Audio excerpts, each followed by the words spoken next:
preuve de la prédation par Doumbouya & Co. En réaction à mes vidéos sur les dérives de sa gouvernance, Mamadi Doumbouya, le chef de la junte au pouvoir en Guinée, a commis une armée de répondeurs automatiques. Un ex-putschiste guignolesque, un patron de presse exilé, un porteur de valises de la France-Afrique, une foule d'insulteurs, avec pour mission de m'injurer, me ridoyer, me décrédibiliser. Mon éruption sur la scène médiatique guinéenne a clarifié les choses et fait des erreurs.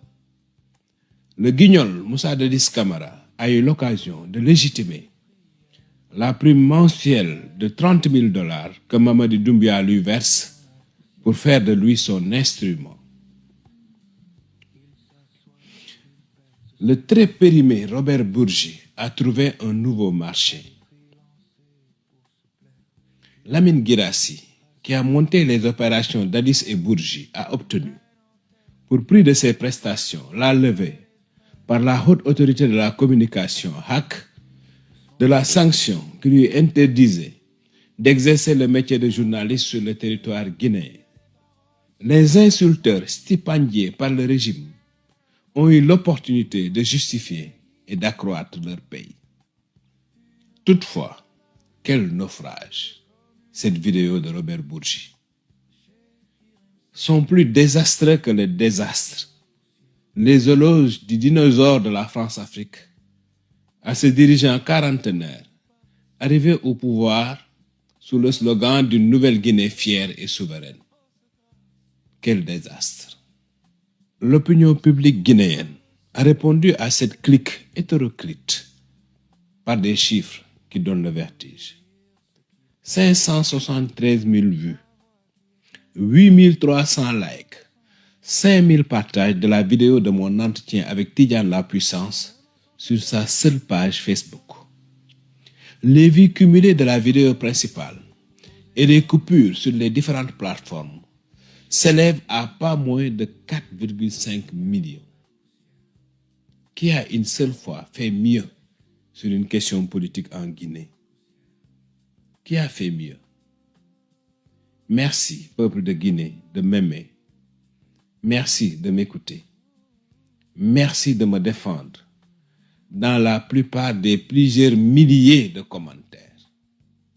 Chers frères et sœurs, permettez-moi de différer mon retour sur le guignol Moussa Dadis Camara, à qui la sœur Doussou Condé a proprement rabattu le caquet, sur l'opération Robert Bourgi et sur le deal entre Mamadi Doumbouya et Lamine Guirassy, dont les termes ne vont pas tarder à être révélés par la manière dont le dit journaliste va, dans les jours à venir, aborder l'actualité politique et économique de la Guinée, mais aussi les questions liées aux mœurs politiques, aux disparitions, à la corruption du régime, aux critiques du pouvoir.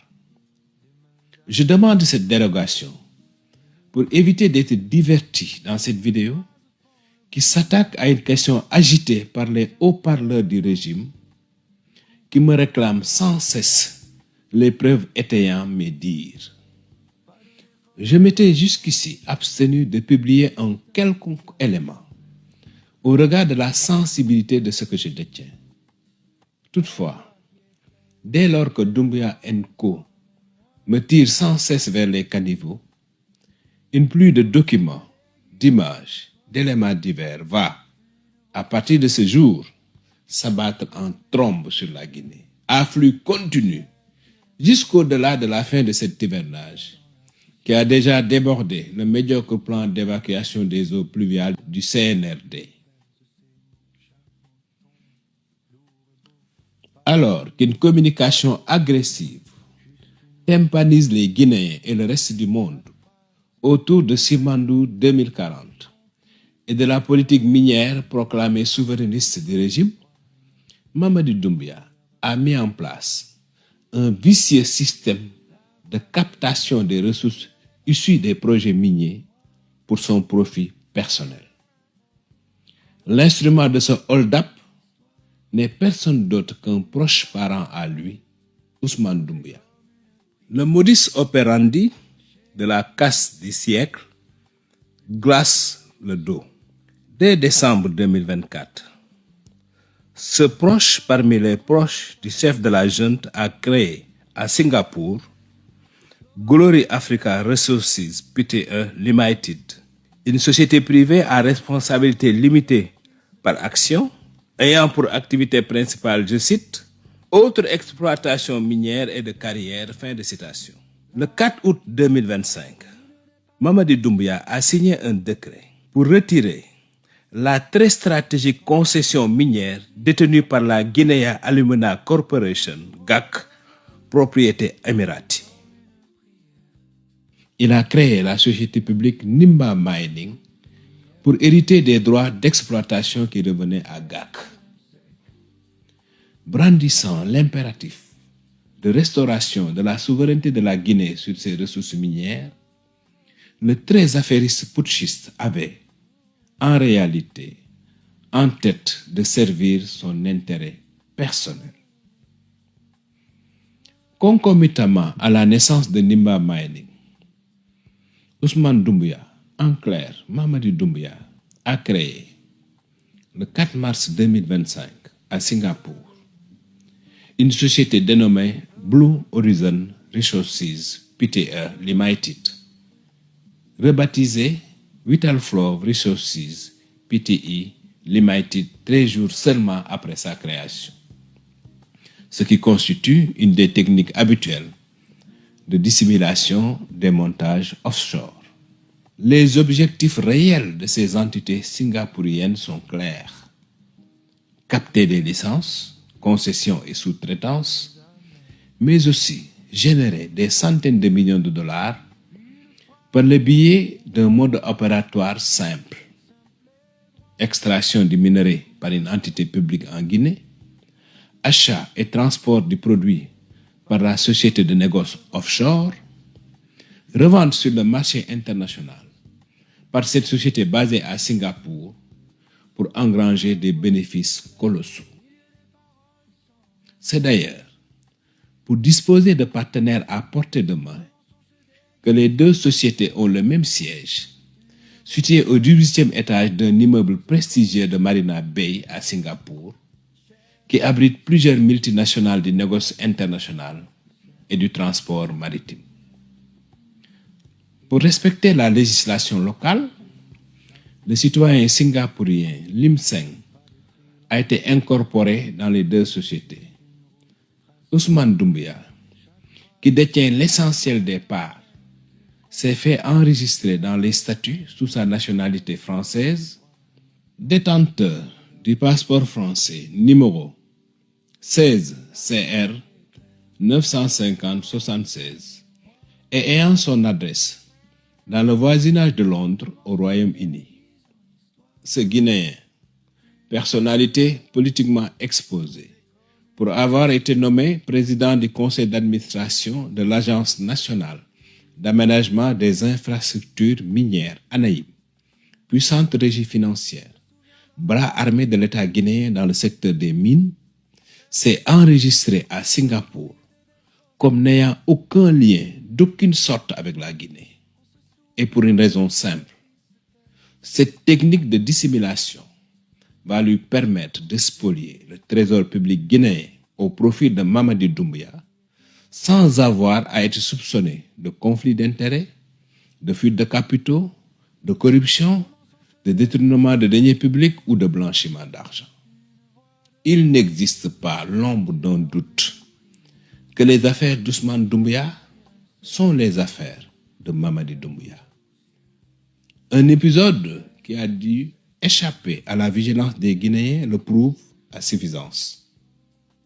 Lorsque le site Sentinelle Afrique a eu la témérité de s'intéresser au business délocalisé d'Ousmane, c'est toute la force de la machine étatique détenue par Mamadi qui s'est abattue sur ce média avec une violence inouïe. Toutes les unités de renseignement de l'État ont été mobilisées pour rechercher son créateur et sa localisation géographique, avant de lui faire subir une double peine. D'abord, le site a été rendu invisible en Guinée par l'Agence de régulation des postes et des télécoms, ARPT, sur une instruction qui ne pouvait venir que du point culminant de l'État. Ensuite, des hackers professionnels ont été payés pour le détruire totalement. Cette surréaction montre qui a été attaqué par son cousin interposé et qui a pu déployer une telle capacité de riposte. C'est plus pour affaire que pour raison médicale que Mamadi Doumbouya a séjourné à Singapour du 16 février au 6 mars 2026. Cette cité-État insulaire d'Asie du Sud-Est n'est pas réputée abriter un plateau médical exceptionnel. Le président guinéen, qui a manifestement cherché à cacher sa destination, n'a laissé sointer aucune information à propos de son séjour. Son jet privé s'est posé sur le tarmac de l'aéroport de Seletar, une zone aérospatiale offrant discrétion et infrastructures ultra sécurisées pour les rencontres d'affaires et les opérations financières transfrontalières. Il a tenu des réunions dans le quartier Marina Bay, le centre financier du pays, sûrement pour voir plus clair dans ses affaires, naturellement.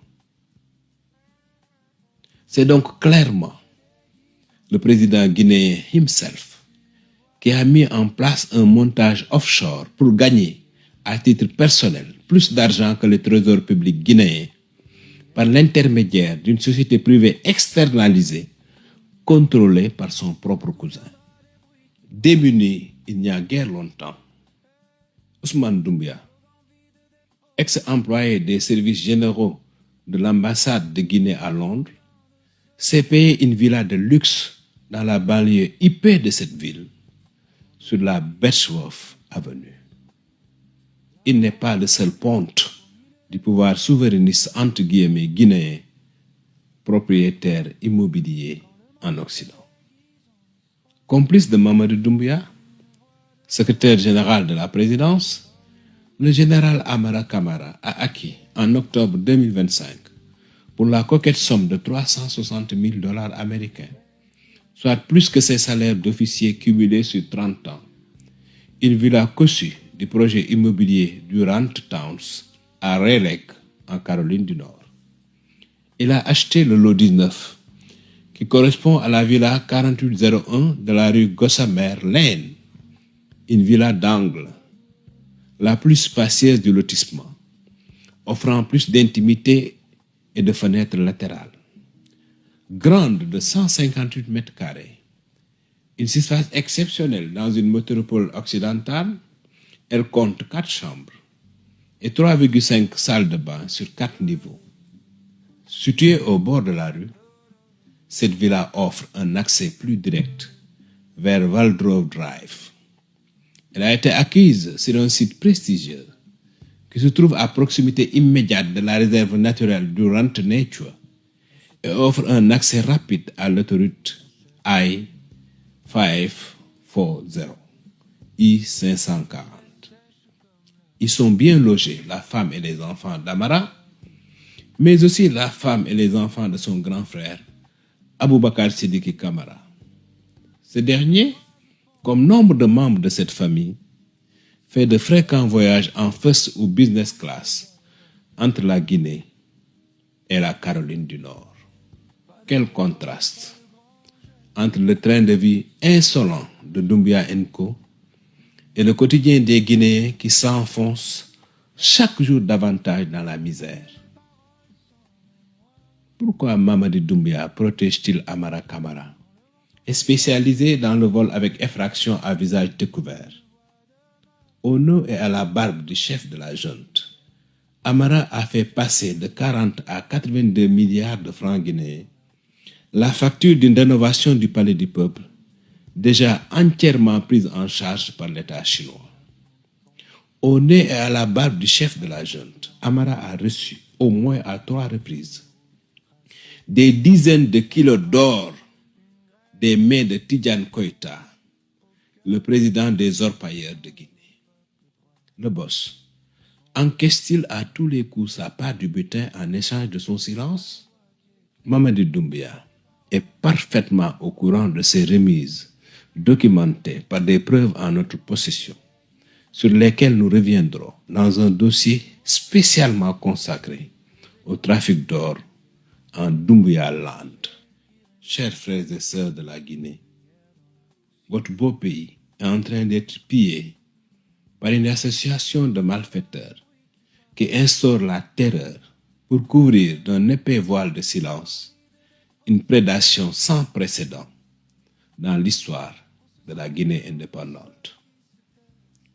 Dans un souci de protection de vos intérêts économiques, j'ai pris l'initiative de faire des signalements à TRACFIN, l'organisme français de lutte contre les flux financiers illicites, et au Federal Bureau of Investigation, le FBI américain, afin qu'ils gardent un œil vigilant sur toute transaction financière autour d'Ousmane Doumbouya, qui a utilisé une identité étrangère et une adresse à l'étranger pour contrôler des sociétés offshore créées dans le but de s'accaparer de grosses parts de marché dans l'exploitation des mines de la Guinée, mais aussi et surtout de faire disparaître les profits dans les dédales de montage financier et les recoins de paradis fiscaux.